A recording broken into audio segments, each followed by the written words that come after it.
بسم اللہ الرحمن الرحیم۔ السلام علیکم ورحمۃ اللہ وبرکاتہ۔ کیا آپ میری اندھی، گونگی، لنگڑی اور بہری بیٹی سے شادی کرو گے؟ نیک لوگ بھی دنیا میں گزرے ہیں۔ امام اعظم ابو حنیفہ رحمۃ اللہ علیہ کے والد کا واقعہ روایات میں لکھا ہے۔ امام اعظم کے والد درویش آدمی تھے۔ ان کا نام ثابت تھا۔ جوانی ہی سے عبادت گزار اور ذکر اللہ میں لگے رہتے تھے۔ ایک دن نہر کے کنارے جا رہے تھے۔ سخت بھوک بھی لگی ہوئی تھی، چنانچہ انہوں نے ایک سیب پانی میں تیرتا ہوا دیکھا۔ انہوں نے وہ سیب لیا اور کھا لیا۔ جب سیب کھا لیا تو اچانک سے خیال آیا کہ یہ سیب میرا تو نہیں تھا، یہ تو کسی اور کا ہوگا اور میں نے بغیر اجازت کے اس کو کھا لیا ہے۔ اب یا تو میں اس کی قیمت ادا کروں یا میں اس کے مالک سے معافی مانگ لوں۔ چنانچہ جدھر سے پانی آ رہا تھا ادھر انہوں نے چلنا شروع کر دیا۔ تھوڑی دیر آگے گئے، دیکھا کہ سیب کے درخت لگے ہوئے ہیں۔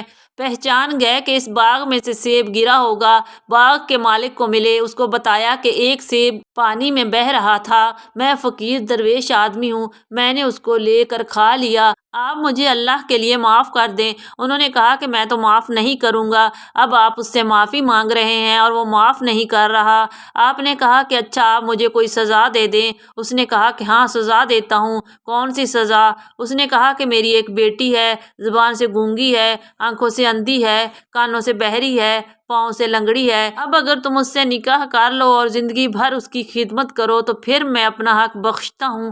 انہوں نے تھوڑی دیر کے لیے سوچا کہ یہ تو زندہ لاش ہوئی، مگر اس زندہ لاش کی دنیا میں خدمت کرنا آسان، قیامت کے دن کسی کی چیز کا بغیر اجازت استعمال کرنا، اس کا جواب دینا مشکل کام ہے۔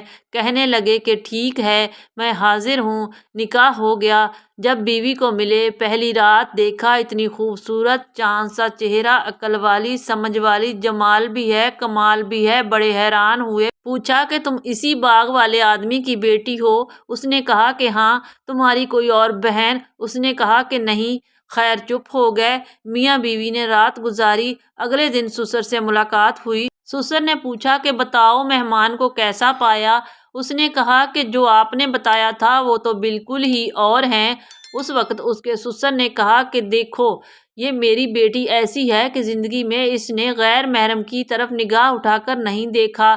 میں نے کہا کہ یہ اندھی ہے، آنکھ سے، غیر محرم سے گفتگو کبھی نہیں کی۔ میں نے کہا کہ گونگی ہے، بہری ہے، بغیر اجازت باپ کے قدم باہر نہیں رکھا۔ میں نے کہا کہ لولی لنگڑی ہے، مگر یہ میری بیٹی حدیث کی عالمہ ہے، قرآن کی حافظہ ہے۔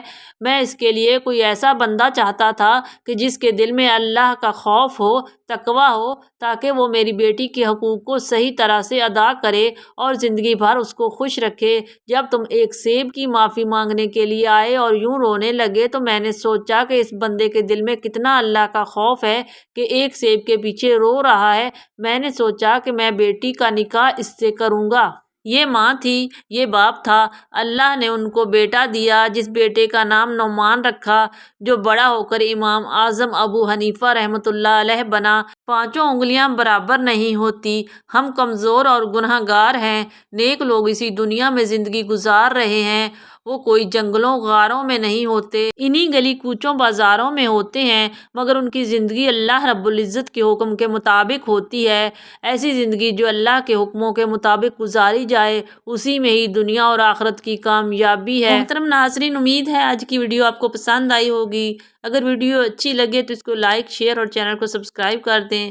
بہت بہت شکریہ۔ اللہ حافظ۔